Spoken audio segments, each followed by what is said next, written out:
Bonsoir à tous. Donc, chacun va se présenter peut-être. Et puis, Ça va être vite faire. ça va être vite. Voilà. Et puis, je me propose de faire une petite introduction, une courte introduction à la table ronde, et puis on pourra commencer à discuter si vous le voulez bien. Ok, je suis Luc Nijs, je suis postdoc à l'université de Gand et PhD student in the arts au conservatoire d'Anvers. Et le topic de tous les deux, c'est en fait comment est-ce qu'on peut utiliser le mouvement à l'apprentissage d'un instrument de musique. Donc, Philippe Lalitte, professeur à Sorbonne Université. Et donc je travaille sur la musicologie de la performance, la cognition, la perception de la musique. Oui, François Madurel, je fus professeur à Sorbonne Université et maintenant je me suis retiré.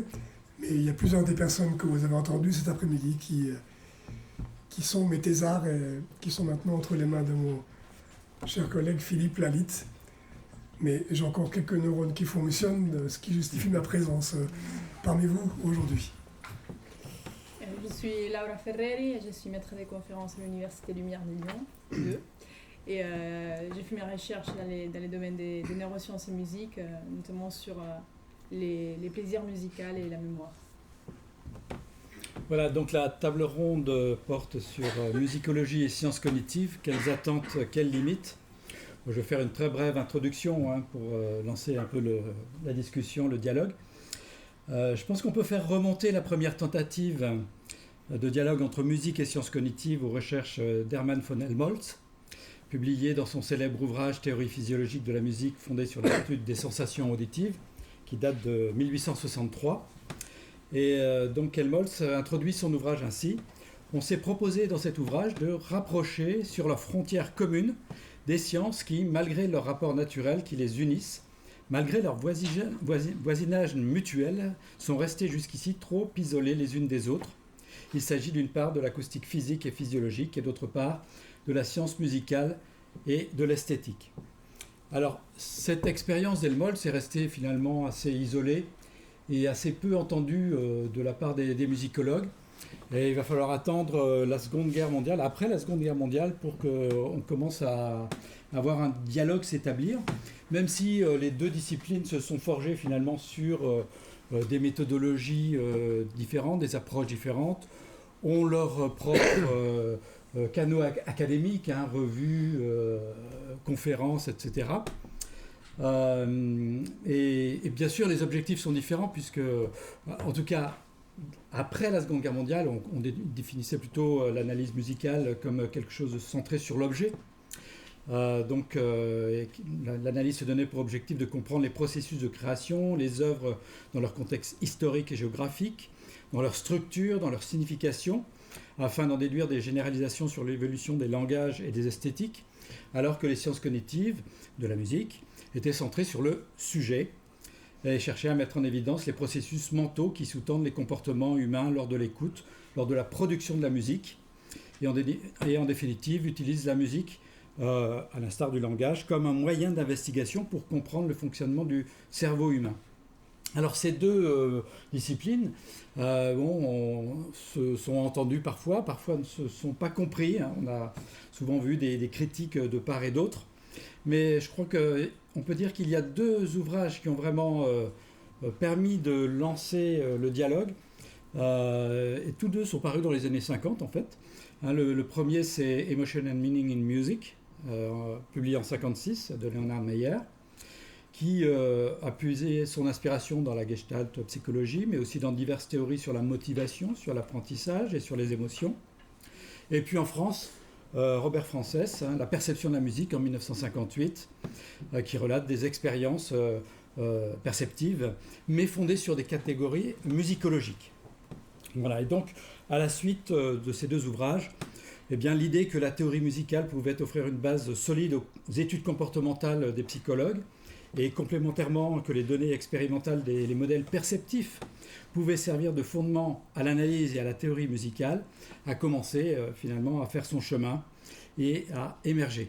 Et puis dans les années 90, la musicologie a changé aussi, il y a eu un changement de paradigme assez important, où finalement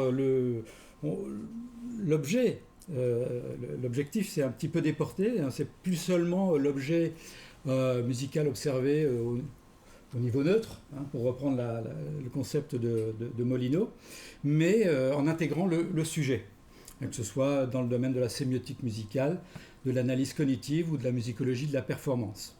Et puis, d'autre part, les sciences cognitives se sont aussi élargies, notamment avec l'arrivée des neurosciences, qui ont permis de renouveler un petit peu, enfin beaucoup même, la connaissance sur le cerveau musical.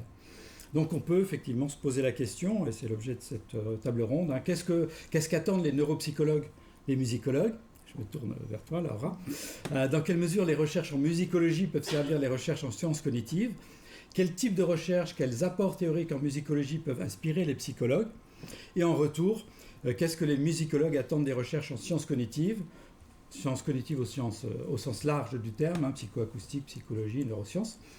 Et dans quelle mesure ces recherches comportementales, neuroanatomiques peuvent alimenter la musicologie? Donc quel type de résultats peuvent être transposables, par exemple, dans des méthodes d'analyse musicale? On a vu quelques exemples aujourd'hui. Alors peut-être Laura, si tu veux bien commencer. Ouais, ça marche.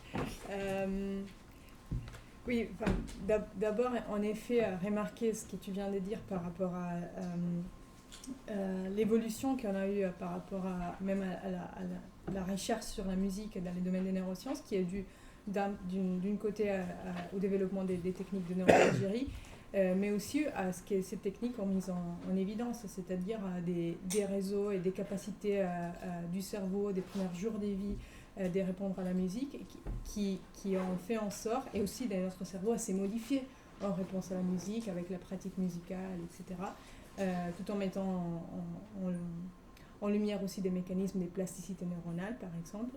Et ça alimente un petit peu un débat qui peut-être avait commencé déjà avec Darwin sur les rôles adaptatifs de la musique, qui était mis après en cause par Pinker, qui avait proposé la musique comme quelque chose de pas utile au niveau évolutif, un peu les cerises sur les gâteaux de l'évolution humaine. C'est très plaisant, mais si on la lève, ça ne change pas grand-chose. Et les recherches en neurosciences et de la musique ont montré en fait une utilité de la musique, une importance de la musique, au point que Robert Zatorre, qui c'est un des chercheurs les plus éminents dans ces domaines de recherche, a dit il y a quelques années, la musique c'est un peu la nourriture des neurosciences, parce que ça nous permet de mieux étudier le cerveau. Et c'est vrai que plus on développe des recherches sur la musique, plus on voit l'évidence, la nécessité, au moins de ce côté-là, de comprendre un petit peu plus la musique même, les stimulus musicaux.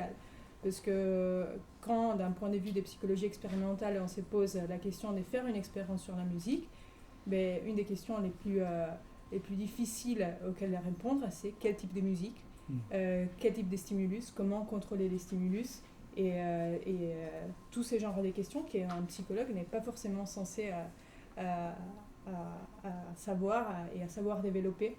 Et je pense justement que c'est ça qu'il faut beaucoup prendre de la musicologie, parce que même moi je ne suis pas musicologue, j'ai des connaissances de musique dues à des cours des musiques et un petit peu des pratiques musicales, mais je me rends compte que les questions que les musicologues se posent vont dans la profondité de la structure musicale, de la performance du musicien, et c'est toutes des questions qui peuvent être prises en compte pour la choix des stimuli et l'approche même qu'on peut avoir aux stimuli musicaux sans forcément rester à un niveau superficiel. Donc je pense que dans ce sens-là, c'est très important de communiquer. Je pense qu'on les fait de plus en plus, parce qu'on parlait de ça tout à l'heure. Moi, je suis assez jeune par rapport à l'histoire des deux perspectives différentes, mais on a besoin de plus en plus de communiquer. Je suis d'accord avec ça. La communication, je crois, est très importante, et d'être ensemble. Mais peut-être je veux dire qu'il y a la musicologie, il y a les sciences cognitives, mais aussi les artistes même. Ça, c'est très important. Qu'il y a les musiciens qui sont dans la communication. Parce que là, il y a les arts and science. On voit que c'est très important que ils vont ensemble. Et donc pas seulement la théorie ou l'empirie, mais aussi l'expérience pratique d'un musicien qui est très, très important pour être dedans, je crois. Ouais. Et je crois que les deux disciplines peuvent être un challenge, je ne sais pas le mot en français.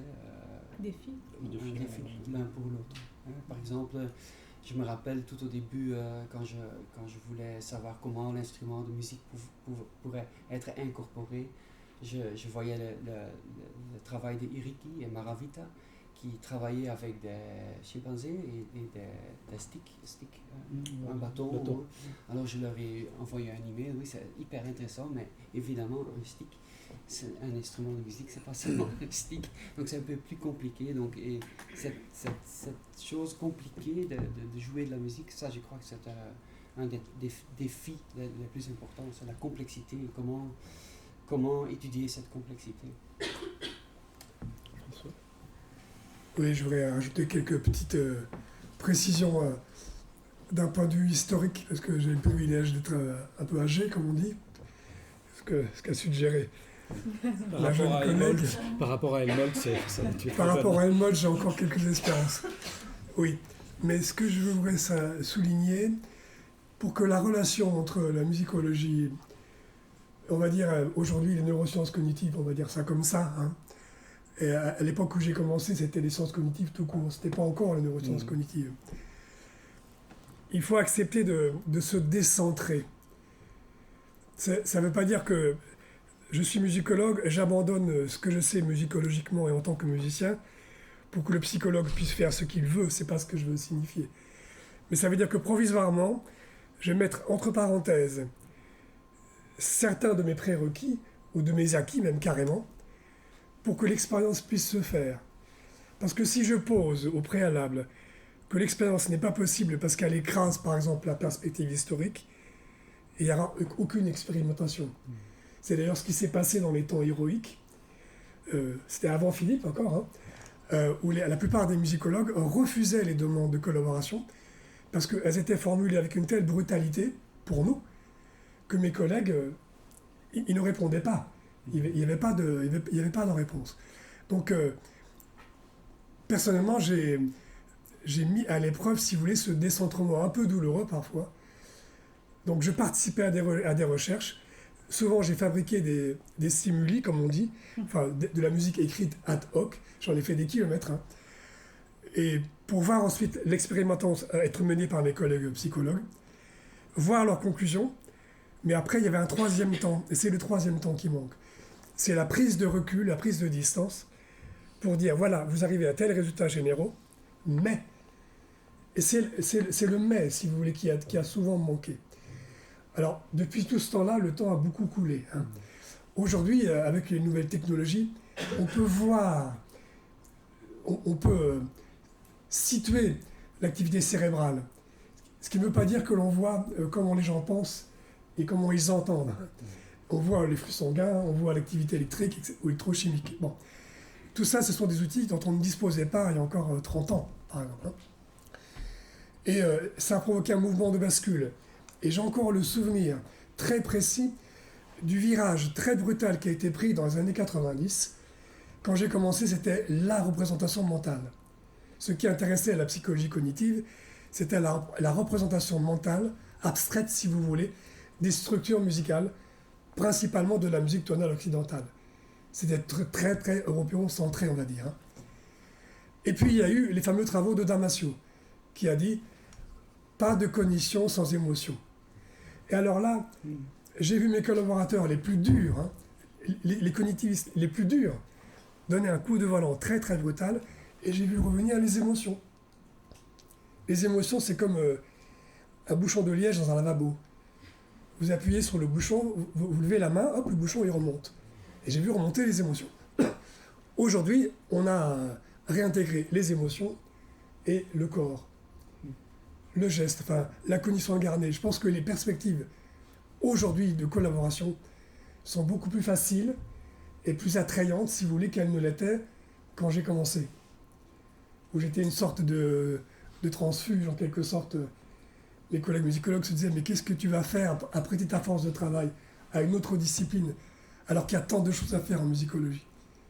Et moi je disais, mais j'ai pas envie d'écrire le 150e article analytique sur telle œuvre de tel compositeur. Il y en a déjà beaucoup. J'ai envie de comprendre certaines choses et la musicologie ne me permet pas de comprendre tout. Et réciproquement, mes collègues psychologues ont besoin de nous pour s'approcher de plus près de la réalité musicale, qui n'est, comme vous le savez, pas toujours conforme à ce qu'ils souhaiteraient obtenir. Mais c'est ça qui est intéressant. Avant de vous quitter, je voulais juste dire pour Andrea Halpern à quel point j'étais intéressé par la question de l'imagerie auditive et de l'écoute intérieure qui pour moi est un problème majeur dans l'éducation musicale et aussi dans l'éducation des musiciens en général. Une pauvre imagerie auditive fabrique un pauvre musicien. D'où l'importance de ces questions, quelle que soit la manière dont on l'apprend. Je laisse la parole à mes collègues. Oui, moi je pense que, comme tu l'as dit, hein, François, l'apport des émotions musicales et du corps a été vraiment un déclencheur vraiment très très important. Il y a aussi bien sûr les résultats hein, qui sont maintenant toutes les études qui ont été faites sur les attentes musicales, sur les émotions, et qui peuvent permettre aussi, je pense, aux musicologues de réévaluer certaines analyses ou de repenser finalement certaines méthodes analytiques au regard des résultats qui ont été obtenus et peut-être d'apporter aussi un peu plus de généralisation dans les résultats, dans des analyses musicales. Je pense que ça c'est un point d'entente qui est vraiment qui fonctionne très très bien. Il y a aussi évidemment toute la partie plus psychophysique, hein, d'analyse de scène auditive, je pense, où on peut retirer beaucoup de choses, à la fois pour l'analyse des œuvres, pour la compréhension de l'orchestration, de l'écriture. Bon, ça, c'est les travaux de David Huron sur l'écriture contrapuntique. Hein. Il a vraiment montré comment, finalement, ces règles d'écriture contrapuntique ont des fondements cognitifs qui se basent sur l'analyse de scène auditive, qui est quelque chose qui est ancré dans le cerveau humain depuis le début de l'humanité. Voilà, donc et aussi pour l'orchestration, et j'ai oublié quelque chose aussi, pour la performance, voilà, bien sûr. Pour la performance musicale, c'est vraiment très important parce que ça permet de comprendre comment un interprète arrive à rendre plus lisible, ou parfois moins lisible, une interprétation. Ça permet de voir comment il va faire ressortir, on en parlait tout à l'heure, Yann en parlait tout à l'heure, faire ressortir telle ou telle partie, telle ligne de la texture ou telle autre. Et grâce à ces règles-là, enfin, ce qui a été vraiment trouvé d'une façon expérimentale avec des stimuli relativement pauvres, je pense qu'on peut arriver à le transférer vers de la musique, de la vraie musique, entre guillemets, et le réutiliser, nous, musicologues, dans nos propres recherches. Oui, une petite intervention encore. Un des grands problèmes auxquels on a été confrontés, et je pense qu'il est toujours là, c'est ou bien on a des conditions écologiques les plus proches, si vous voulez, de la réalité musicale, et on a peu de contrôle pour exploiter en données mesurables et pour démontrer, à supposer que la démonstration soit possible. Ou bien on a des stimuli très contrôlés, et dans ce cas-là, les musiciens et les musicologues ne se privent pas de dire, non sans raison, ce sur quoi vous travaillez, ce n'est pas de la musique. Ce sont des stimuli, mais ça ne correspond pas à ce qu'on appelle de la musique. Et il y a eu tout un balancement pendant ces 30 dernières années entre ces deux tendances. Et je pense que la question est toujours posée, mais il faut taper des deux côtés, j'ai envie de dire. Pour en avoir le cœur net, il faut essayer de vérifier des deux côtés. Alors je me souviens, la première fois où j'étais mis en contact avec des stimuli, c'était Emmanuel, excusez-moi, qui m'avait présenté des choses qu'il avait préparées. C'était à Dijon, à l'époque. Hein. Il me dit, qu'est-ce que tu en penses? Je dis, psychologiquement, c'est pertinent, musicalement, c'est nul. Alors, il a bondi, hein. C'était il y a longtemps, il y a 30 ans. Hein. Il m'a dit, puisque c'est comme ça, puisque tu trouves que c'est nul, tu vas m'en fabriquer. Alors, j'ai passé 3-4 ans à écrire des choses pour des expériences de psychologie, avec des contraintes de plus en plus insupportables, mais des choses qui soient quand même musicales. C'est-à-dire qu'il fallait quand même que les séquences musicales, à l'époque elles étaient tonales, elles aient un sens et qu'elles soient pour moi supportables. Ce qui n'était pas le cas de ce qui m'avait été présenté, quoi. On a quand même réussi à faire des choses intéressantes. Et par la suite, ça s'est plutôt amélioré. Ouais. Et aujourd'hui, tout le monde en convient, hein. Néanmoins, quand on veut des données mesurables, on en revient quand même à la question du contrôle, et on est bien obligé de découper les choses. Il y a ce qui est globalement perçu, si on veut le mesurer, on est obligé de le découper en tranches, hein. Mais ça, on le sait depuis Descartes, chez les Français, par exemple. Non, mais. Alors. En fait, bon, on le voit très bien avec les émotions musicales. Les premiers stimuli, bon, d'Isabelle Peretz, étaient pas très musicaux, hein, mais on voit maintenant que de plus en plus, les psychologues utilisent de la vraie musique enregistrée, et on peut la contrôler. Maintenant, on peut la contrôler de plus en plus, notamment avec les descripteurs audio, qui permettent d'avoir quelque chose relativement à une description physique assez précise. Et donc le problème, je pense, est quand même résolu au moins en partie. Oui. Ce qui est peut-être important, c'est que quand on parle avec les nouvelles techniques, les nouvelles technologies, il y a au début il y a une tendance de faire ça et on oublie en fait la grande vue. Donc peut-être au lieu de comment dire, balancer entre les deux, je crois que c'est aussi important de penser comment est-ce qu'on pourrait venir à une sorte de synthèse et puis descendre de nouveau. Donc au lieu de faire ça, de faire un peu ça. Et ça, je crois, ça peut aider beaucoup. Je me rappelle la première expérience que j'avais avec mesurer les mouvements. Et j'étais à mon institut et il me demandait, Luc, tu joues quelque chose? Et puis il me mesurait au centimètre, au millimètre, hein, tout. Hein. Alors, et je voyais qu'ils vont dans des détails. Je dis, alors, des détails, ils font des catégories, mais qui n'avaient pas toujours quelque chose à faire avec ce que les musiciens disent. Alors j'ai dit, écoute, mais vous dites que quand je fais comme ça, c'est une articulation qui n'est pas instrumentale. Mais j'ai dit, mais en fait, c'est instrumental, parce que quand je fais ça, mon attaque ici est plus difficile. Je ne fais pas ça pour l'expressivité, mais pour la technique. Et donc, des choses comme ça, c'est très important d'intégrer tout. Et là, je crois qu'il faut vraiment peut-être il est temps, comme Fabien dit, hein, il est temps d'adresser la complexité et qu'il faut monter un peu pour après descendre de nouveau. Ouais. Oui, je suis d'accord. Mais pour rebondir sur la question des stimuli, par exemple, je pense et revenir sur la question des communications, je pense qu'il faut bien communiquer, pas seulement par rapport aux stimuli, mais par rapport au type de paradigme qu'on veut mettre en place, par exemple. Tout à l'heure, par exemple, on a parlé de la question écologique. C'est vrai que la question écologique, l'approche écologique, c'est les mieux d'un point de vue théorique, et si on arrive à bien mesurer les choses d'un point de vue pratique aussi. Mais il faut se dire aussi que d'un point de vue de psychologie expérimentale, ce qu'on veut faire, c'est isoler les variables d'intérêt, tout en contrôlant les restes, pour pouvoir dire, ça a un effet. Et on est sûr que c'est bien ça, et c'est pas toutes les autres variables confondues qu'on a autour. Donc même quand on imagine une expérience, je pense qu'en effet, il faut partir de la complexité et être disposé à aller étape par étape, en isolant, en mettant beaucoup plus de temps, évidemment, et après en résolvant un puzzle, on dit ça, qui après nous permet même de mettre en place des expériences dans des salles de concert, par exemple. Mais tout d'abord, c'est demander où on est en train de se tromper. Au moins, je pense que c'est ça la question d'un point de vue de psychologie expérimentale. C'est dire, je trouve ça, mais c'est pas dû à mon hypothèse, c'est dû à tout ce que je n'ai pas contrôlé.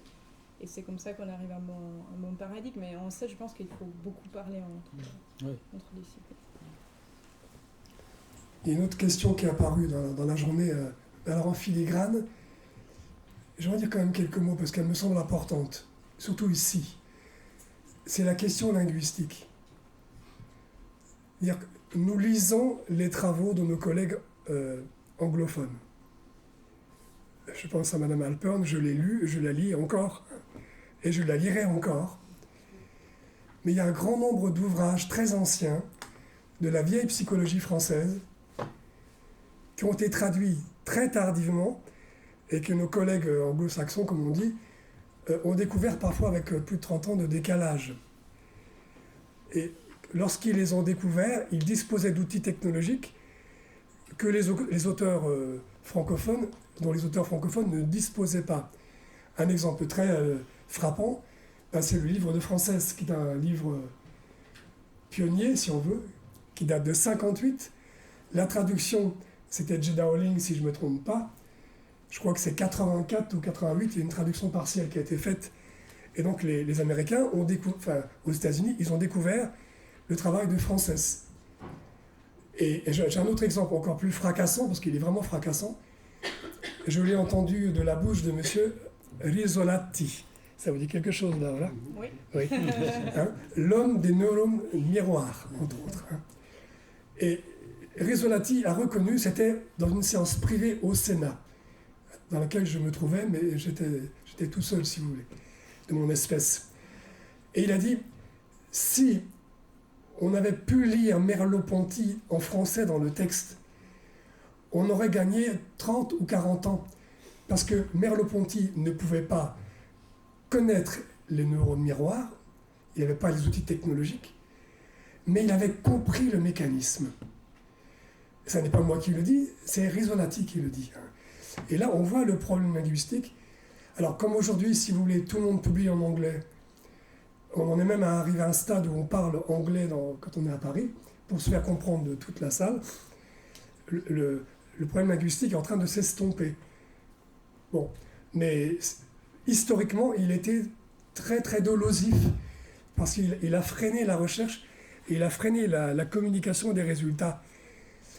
D'où l'impression qu'on a parfois, et je l'entends encore, c'est Jean-Pierre qui m'a dit cette phrase-là il n'y a pas longtemps, on enfonce des portes ouvertes.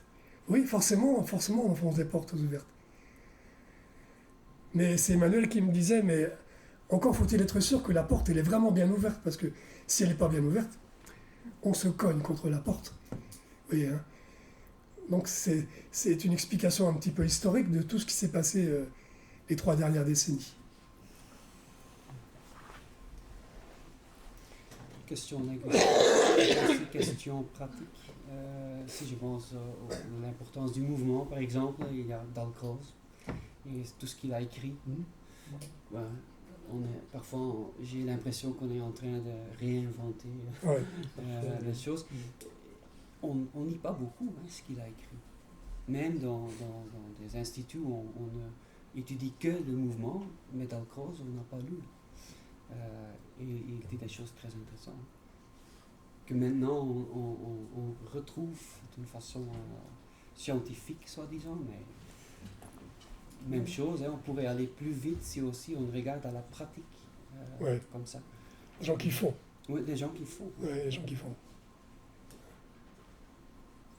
Moi, j'ai peut-être une question à adresser aux psychologues que tu représentes. C'est la question du temps. Du temps, parce que, bon, évidemment, les stimuli sont forcément, par définition, assez courts. Hein. Et notamment pour les émotions musicales. Et on arrive à comprendre ce qui se passe sur des fragments de temps. Voilà, hein, mais la complexité de la perception des émotions musicales dans le temps, ça, comment est-ce que tu vois quelque chose évoluer de ce côté-là? Est-ce qu'il y a des solutions qui permettent finalement d'avoir le décours temporel, d'un point de vue neurologique notamment, de l'expérience musicale? Oui, mais c'est vrai que si on prend les premiers travaux aussi sur les émotions musicaux d'un point de vue cognitif, c'est vrai qu'on a des tout petits morceaux très simples et ça a été très utile, par exemple pour dire qu'on est capable de reconnaître les émotions en 1 seconde, 2 secondes, donc pour dire qu'on est déjà des êtres musicaux même en n'étant pas des musiciens, donc ça a été très utile étudier ces types des questions. Mais c'est vrai, par exemple, que si on y va dans les domaines du plaisir musical, même quand on demande à des sujets de ramener ses propres morceaux préférés, les morceaux ne durent jamais moins des 30-45 secondes. Parce que c'est les temps qu'il faut pour mettre une personne dans un contexte, lui permettre de rentrer dans la musique et avoir les développements des attentes et la résolution ou pas de ces attentes qui amène après à des frissons. Donc c'est vrai que dès qu'on doit contrôler des stimuli pour une résonance magnétique, on a tendance par exemple à faire tout petit, tout court, mais si on y va vers l'aspect plus écologique dont on parlait tout à l'heure, on a de plus en plus la tendance à utiliser des vraies musiques et pour des longs morceaux aussi des musiques. Même dans des expériences qu'on a fait sur la mémoire, on faisait en sorte, si on parle par exemple de mémoire épisodique, on parle de la mémoire pour un contexte, on ne peut pas créer facilement un contexte en 2 secondes. Donc il faut mettre la personne dans les contextes, après lui proposer par exemple des stimuli à mémoriser, mais être sûr qu'on a vraiment créé une source qu'après la personne peut utiliser pour mieux rappeler l'information. Donc je pense que ça aussi, ça a évolué un peu. Peut-être dans le public, il y a des questions ou des remarques, des gens qui veulent s'exprimer sur la question.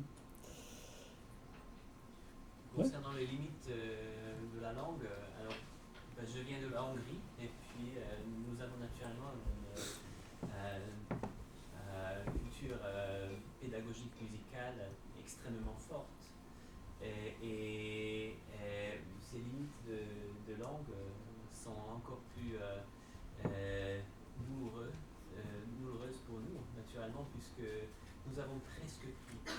Parce que en ce qui concerne la pédagogie, nous avons des méthodologies semblables à Dalcroze par exemple, même, je ne veux pas dire même meilleur, mais même plus efficaces, mais qui ne sont pas dont les textes ne sont pas encore traduits en anglais par exemple. Donc je peux ressentir ça encore plus fortement que vous. Ce problème. Et par exemple, Andrea, quand vous avez parlé d'une personne qui vous avez évoqué quelqu'un, un pianiste qui à la fin de votre présentation, pardon, britannique je crois. Britannique, voilà, qui a souligné l'importance de la pré-imagination musicale. Bon, naturellement, je pourrais vous citer des pianistes ou bien des pédagogues musicaux hongrois. Je m'excuse, mais il y en a encore non seulement hongrois, mais d'autres beaucoup plus anciens, beaucoup plus de la première partie de la première moitié du XXe siècle, qui avaient non seulement des théories, mais des méthodes complètes pour ça. Mais on en parlera. Voilà. Donc c'est une question très, très, très importante aussi.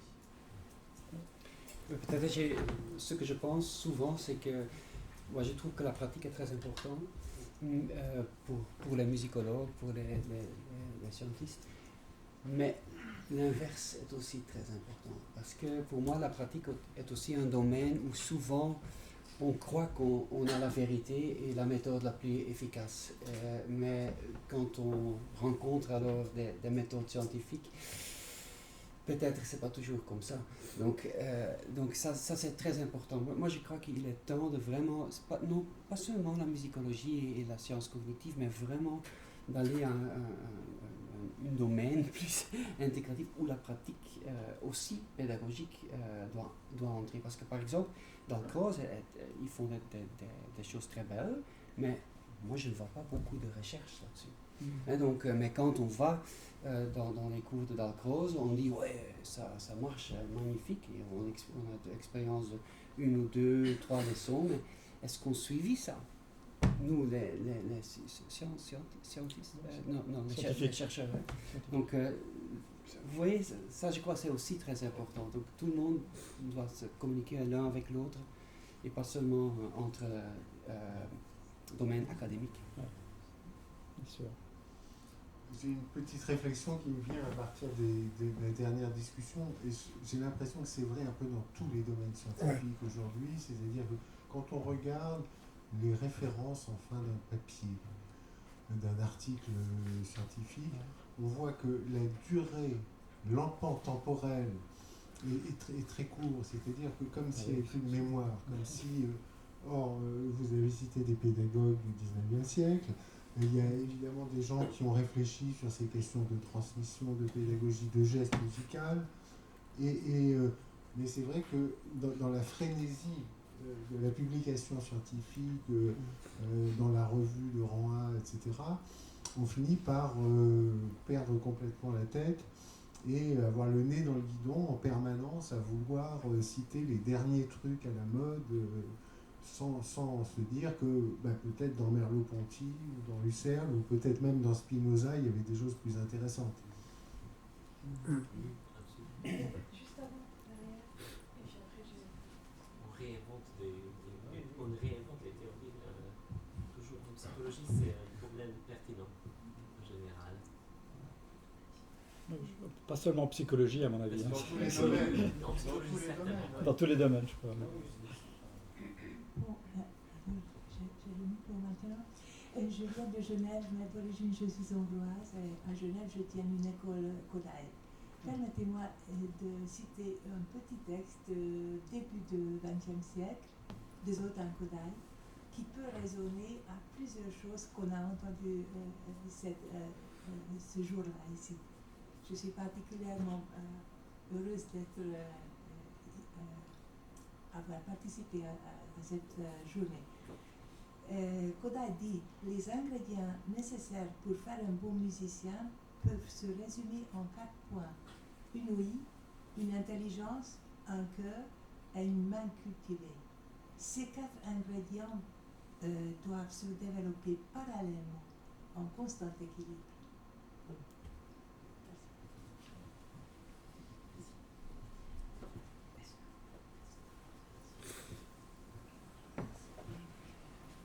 Ce serait pour continuer sur la discussion sur les portes ouvertes. C'est vrai qu'il y a des gens qui ouvrent des portes, qui mettent en évidence des avis, des réflexions qui n'ont pas encore été mises sur le devant de la scène. Mais il faut aussi se dire que l'image de la porte est extrêmement révélatrice. Une porte, ça mène aussi à un espace. Et je pense que quand une porte est pas bien ouverte, enfin a déjà été ouverte, on peut aussi se cogner dessus, mais la porte, lorsque l'on l'ouvre, elle mène vers un espace et différents chercheurs peuvent justement donner une perspective sur cet espace qui est tout à fait différente. Et cet espace, il porte en lui des choses. Comme une pièce, il y a des objets différents. Et donc un chercheur différent va pouvoir aussi s'attarder sur des objets différents de cet espace. Et donc oui, c'est tout à fait normal d'enfoncer des portes ouvertes, c'est quelque chose qu'on fait tous les jours. On a tous appris à marcher, par exemple, mais on a tous appris ça différemment et dans un contexte différent. Et ça mène à des réflexions différentes et des points de vue différents. Oui, je voulais juste rebondir sur le temps et la mémoire. Vous avez parlé de Meyer, de cette théorie qui analyse en fait les musiques en utilisant la mémoire et c'est le temps dans le sens où on peut anticiper, on a une attente, tout ça. Et j'ai une question par rapport à la musique électroacoustique. Dont on n'a pas trop... Enfin, j'étais pas là ce matin, mais j'en ai pas entendu parler. Et je pense notamment à, par exemple, Radig. Pour moi, il n'y a pas... Le temps disparaît, on ne peut pas anticiper, on n'attend rien, on ne peut pas attendre quelque chose de l'enregistrement de Larsen. Et je voulais savoir, donc, dans ce cas-là, comment on peut procéder par rapport à la cognition. Voilà. C'est une très bonne question. C'est un défi. Très bonne question. C'est pour Nicolas, ça. C'est pour Nicolas. Ouais. C'est pour Nicolas, mais je ne sais pas s'il est là, mais... S'il est là-bas au fond. Nicolas, tu veux répondre ? Nicolas, tu peux répondre. Hein. Faire une esquisse de réponse. peux donner des éléments de réponse. Oui, je peux donner des éléments de réponse simplement que déjà la musique électroacoustique, par la psychologie expérimentale et par les sciences cognitives, elle a été très peu étudiée par rapport aux musiques tonales, par rapport aux paramètres tonaux. Déjà la musique contemporaine en général est moins étudiée, les musiques électroacoustiques à l'intérieur de ça. Des articles de psychologie expérimentale sur la musique électroacoustique, il y en a 3.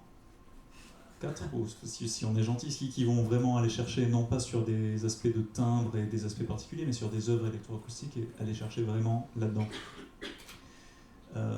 Mais alors pour l'étudier du point de vue cognition, il y a notamment ce sur quoi j'ai bossé pour ma thèse, qui est la continuation des travaux de François Delalande sur les conduites d'écoute. Ça a toutes les limites que ça peut avoir, puisqu'on fait écouter des œuvres à des gens et puis on fait des entretiens avec eux. Donc c'est de la mémoire, c'est des entretiens, et il faut avoir des techniques spécifiques pour que les gens évitent de dire ce qu'ils ont envie de dire plutôt que ce qu'ils ont vraiment vécu. On peut espérer qu'ils se souviennent à peu près bien de ce qu'ils ont entendu juste avant, mais on n'est pas tout à fait sûr non plus. C'est limité. C'est un truc, moi, dans ma thèse que j'ai fait avec 7 personnes, des entretiens d'explicitation sur 2 minutes d'une œuvre, et là, c'est même pas une œuvre entière, donc encore, ça pose les questions dont on parlait tout à l'heure de la durée. On étudie des trucs de 10 secondes, de 30 secondes, même quand on est à 2 minutes. Quand c'est seulement l'introduction d'une œuvre, ça peut être compliqué d'un point de vue musical, d'un point de vue formel. Mais ça permet quand même de tirer des choses, ça permet de voir. Et c'est des choses qui ont été faites, Delalande les a fait aussi avec de la musique de Debussy, donc c'est des choses qui peuvent s'appliquer méthodologiquement en tout cas à un peu tout type de musique. Et il y a des choses qui reviennent globalement, qui vont être que des grands domaines, des gens qui vont plutôt aller piocher du côté de l'imagination vers des extraterrestres, vers des bateaux, vers des images un peu référentielles, ou vers des choses un peu moins référentielles, mais qui vont quand même être de l'ordre de la matière, qui vont quand même être de l'ordre des analogies avec le monde réel. D'autres gens qui vont plutôt être du côté des sensations, qui vont plutôt être dans leur propre vécu corporel, physiologique, au moment de l'écoute. Et d'autres gens qui vont plus être dans l'analyse formelle, un peu détachée, complètement, pas en train de vivre le temps avec la musique, mais en train de regarder la musique vivre son propre temps. Et c'est ces 3 grands domaines-là, et puis toutes les combinaisons qui peuvent en exister, tous les chemins qu'il peut y avoir comme ça, parce que quand je dis des gens... finalement, quand j'ai fait les entretiens, ce que disait Delalande, c'était des gens qui vont être là, qui vont être là, qui vont être là. Sur les entretiens d'explicitation pour explorer ce qui se passe pendant 2 minutes, les gens ils passent de l'un à l'autre tout le temps. Il y a un changement dans la musique, les gens, hop, il y a un changement dans la conduite d'écoute. Il y en a certains qui essaient de raccrocher et qui essaient un peu de mettre de la colle pour reconstruire quelque chose qui se tient d'un bout à l'autre. Ils n'y arrivent pas toujours. Mais bon, en tout cas, voilà, c'est une possibilité méthodologique pour étudier la musique électroacoustique. Il y a ça. Après, il faut en trouver d'autres, et des choses qui ont été faites sur les musiques contemporaines. Le gros projet autour de Angel of Death de Roger Reynolds, qui a fait tout un numéro de music perception, c'est des trucs qui pourraient exister pour les musiques acousmatiques aussi. Parce que la même Angel of Death, la partie électroacoustique, il y a eu des petites choses dites dessus, des analyses, mais qui n'ont pas tellement été étudiées auprès des auditeurs. Voilà, donc c'est à faire. Oui, juste pour préciser qu'en ce qui concerne le projet Reynolds, l'analyse de la partie électroacoustique, c'est mon collègue Philippe Lalit qui l'avait faite. On n'avait pas fait, effectivement, on n'a pas fait d'expérience comportementale sur la partie on n'avait pas le temps non plus. On n'a fait que sur les parties instrumentales. Mais pour la musique d'Eliane Radig et d'Eliane Radig, c'est aussi un peu comme la musique de la Monte-Young, ce sont des drones, ce sont des musiques qui sont finalement à la frontière de ce qu'on connaît, enfin ce qu'on appelle musique en général. Hein, et la question des attentes musicales, là, c'est vrai qu'elle peut se poser, on peut se dire, il n'y a pas d'attente, quoi. Ceci dit, bon, ça dépend de quel point de vue on se place. Si c'est du point de vue attentionnel, il y a peut-être des choses à voir. Et comment fonctionne le système attentionnel dans ces musiques-là, hein, à quel moment l'attention baisse, elle revient, etc. Et en fonction de quoi Mais à ma connaissance, il n'y a pas d'études là-dessus. Hein, c'est juste que j'avais l'impression que le temps était quand même au centre des recherches. Et je me demandais justement, quand on abolit le temps, qu'est-ce qui se passe Il y a pas, à ma connaissance, il n'y a pas de recherche sur ces pièces-là. Sur ce type de musique. Ouais. J'avais une petite question. Pardon. Oui, excusez-moi. Oui. C'est vrai que la prévisibilité avec ce genre de musique, elle est très faible. On peut pas beaucoup anticiper ce qui va se passer. Ce qui ne veut pas dire qu'on n'a pas de sentiment temporel, qu'il n'y a pas de temporalité. Il y en a une. Notamment dans la gestion des ressources intentionnelles, il y a quelque chose qui se passe qu'on peut étudier. Mais en revanche, l'anticipation et la prévisibilité, elle est très très faible. Il y a une chose qui m'a traversé l'esprit, que je vous livre comme ça très vite. Il y a quelques années, il y a eu un grand colloque d'éducation musicale à Lausanne, que j'avais fait une communication. L'invité d'honneur de ce colloque, c'était Antonio Damasio. Alors, non pas que Damasio fût passionné d'éducation musicale, encore que ça l'intéresse, mais ce qu'il y a de sûr, c'est qu'il est passionné de musique, ça c'est sûr, très mélomane, très respectueux de la musique. Il aime beaucoup aussi le petit port d'Ouchy qui se trouve en bas de Lausanne, il aime bien cet endroit-là. Ça l'a beaucoup aidé à venir à Lausanne. Mais ce qui m'avait particulièrement frappé, c'est pendant le colloque, au moment du repas à table, il y avait autour de Damasio, on mangeait ensemble, il y avait ce que j'appelle des flatteurs. Il y a toujours des gens comme ça, vous savez, qui veulent attirer l'attention de l'homme fort du moment et qui s'extasiaient sous les dernières parutions des livres de Damasio.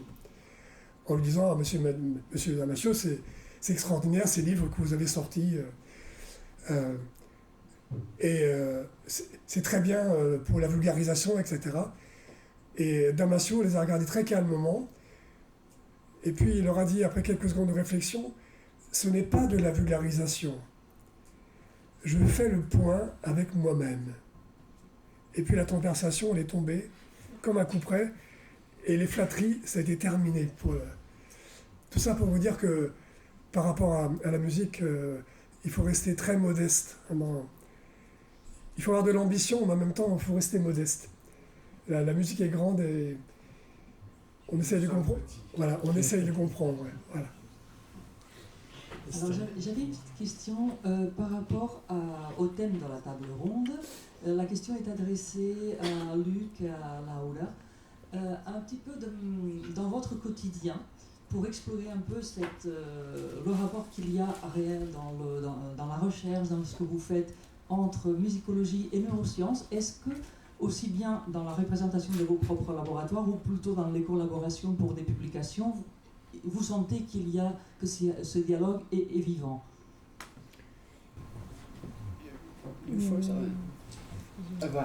Ik ben, la neuroscience est devenue une sorte de nouvelle fac, excusez-moi. Donc, dans mon institut, la neuroscience est devenue une sorte de nouvelle track, je ne sais pas comment on dit ça, chemin.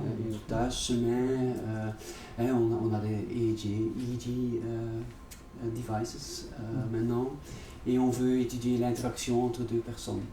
Et donc, je crois que Marc, c'est ce qu'il veut faire les années jusqu'à son retirement.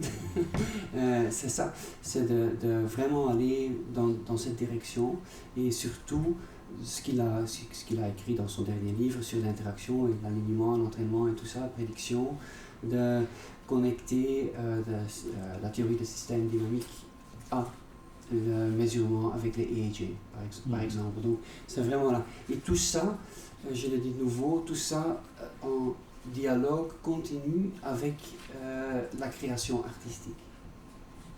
Ce qui est très important. Et je crois aussi, ça c'est important, quand par exemple on parle d'autres sortes de musique, soi-disant, là aussi la création est importante. Et je crois que peut-être c'est juste une impression que on est au début là.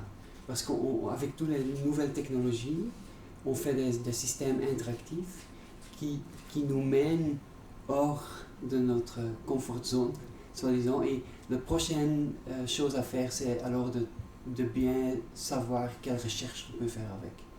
Ça je crois. Mais oui, absolument, absolument. Le dialogue est là, tous les jours.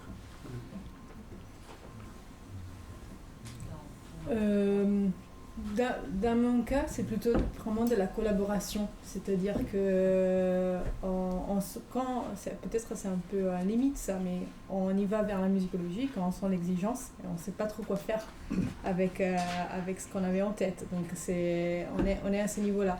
Et après, ça dépend beaucoup aussi des laboratoires de recherche, des départements, et il y a des départements qui collaborent beaucoup plus que d'autres. Et je pense que même quand il y a des événements comme ça, l'une des choses les plus intéressantes, c'est d'échanger déjà avec des personnes de domaines différents, mais aussi, et on revient sur ce qu'on disait avant, avec les musiciens.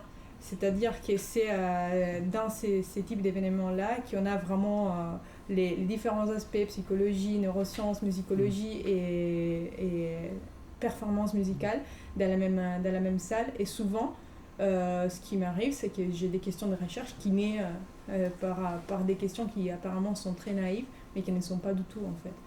Donc voilà, moi dans ma pratique quotidienne, je n'ai pas un dialogue constant, mais c'est plutôt dans ce type d'événements qui a lieu. Mais du coup, ça dépend beaucoup des endroits, je pense. Voilà. Bien, on a une dernière intervention avant de clôturer la table ronde. Oui, moi je voulais revenir sur et ça prolonge la discussion sur collaboration ou projet en commun et la notion d'interdisciplinarité en fait. Et ça a été évoqué tout à l'heure par un des intervenants et je crois que effectivement il y a beaucoup de domaines. Moi je trouve que je suis biologiste mais je ne suis pas neurobiologiste de formation, je suis biologiste systémique et dans notre pratique en biologie, j'ai vu pendant des années des disciplines différentes de la biologie qui pour vous, vu de là où vous êtes, vous n'êtes pas biologiste, vous paraissent à 3000 mètres de distance l'un de l'autre, et des communautés qui s'ignoraient totalement pendant 20 ans. Et je pense que vous avez la même expérience dans vos domaines respectifs. Travailler en collaboration, ça permet déjà de faire de la transdisciplinarité et de mettre des compétences en commun pour nourrir une discussion. Parfois, c'est une méthodologie de l'un qui nourrit la question scientifique de l'autre, etc. L'interdisciplinarité, quand on arrive à la mettre en œuvre, c'est de se dire que au bout d'un certain temps, le certain temps peut être parfois plusieurs années, et donc il faut savoir se nourrir scientifiquement entre-temps, il y a une difficulté méthodologique, on va arriver à une question scientifique qu'aucune des deux personnes, ou aucune des trois personnes, s'il y avait trois champs disciplinaires au départ, pouvait même imaginer de poser seul au départ.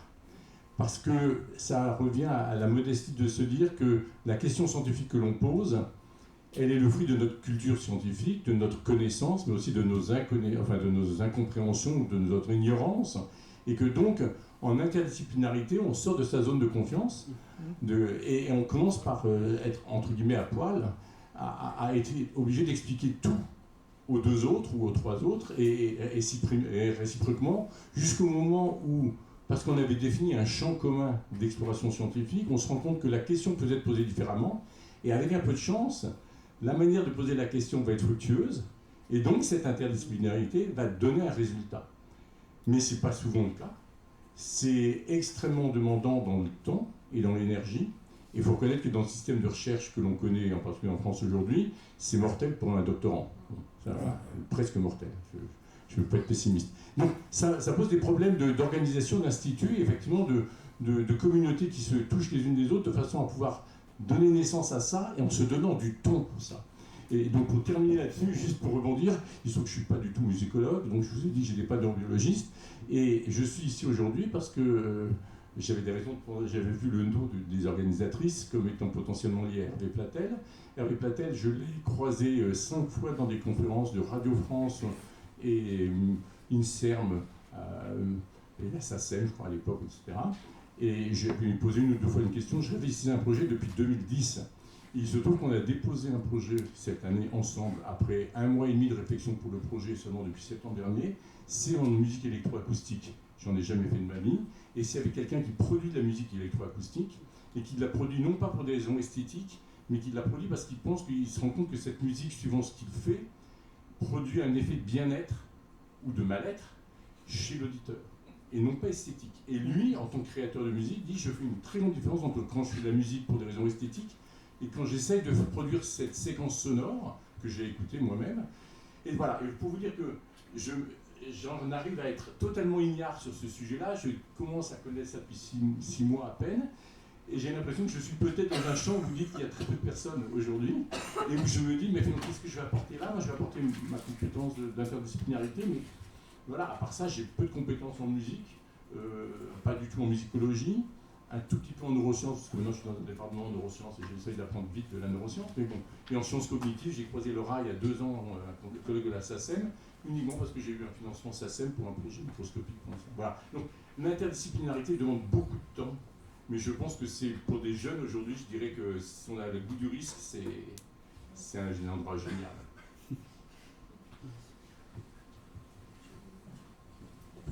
Merci. Avec Esther, on va conclure cette journée d'études. Alors, pour dire simplement un mot, c'est merci. Merci à tous d'être venus très nombreux. Merci à tous de vous être déplacés parfois de loin pour venir présenter aujourd'hui. C'était important pour Esther et moi. Ça fait un long moment qu'on travaille sur cette journée d'études. Et ça répondait à une question, à une réelle question qu'on se posait dans nos recherches, c'est-à-dire la musicologie, les sciences cognitives, quelle part de chaque domaine apporter pour répondre au plus juste à notre question de recherche. Parce que finalement, on s'était rendu compte que dans notre domaine, eh bien, on était obligé de dépasser et d'aller voir de l'autre côté ce qui se passait. Et effectivement, encourager cette collaboration, c'est quelque chose de fondamental pour pouvoir répondre à nos questions en tant que doctorante, mais plus largement aux questions de recherche en musicologie. Donc maintenant, un mot à Esther. Voilà, juste un mot aussi pour conclure. La première chose, remercier Sorbonne Université, la Maison de la Recherche, notre laboratoire, l'EREMUS, et vous dire qu'on a porté ce projet avec beaucoup d'énergie, la conception et l'organisation, beaucoup d'énergie, beaucoup d'enthousiasme, parce qu'on y croyait. Et quand on a vu la réponse du public, le nombre d'assistants, la diversité que vous représentez, en tout cas pour moi, je le dis, je sens qu'on a bien fait de dépenser toute cette énergie pour un projet qui, nous espérons, cette journée vous a apporté de la nourriture intellectuelle et pas seulement. Voilà, merci beaucoup à tous et merci à tous les intervenants évidemment et aux modérateurs et au public de votre écoute attentive. Merci beaucoup.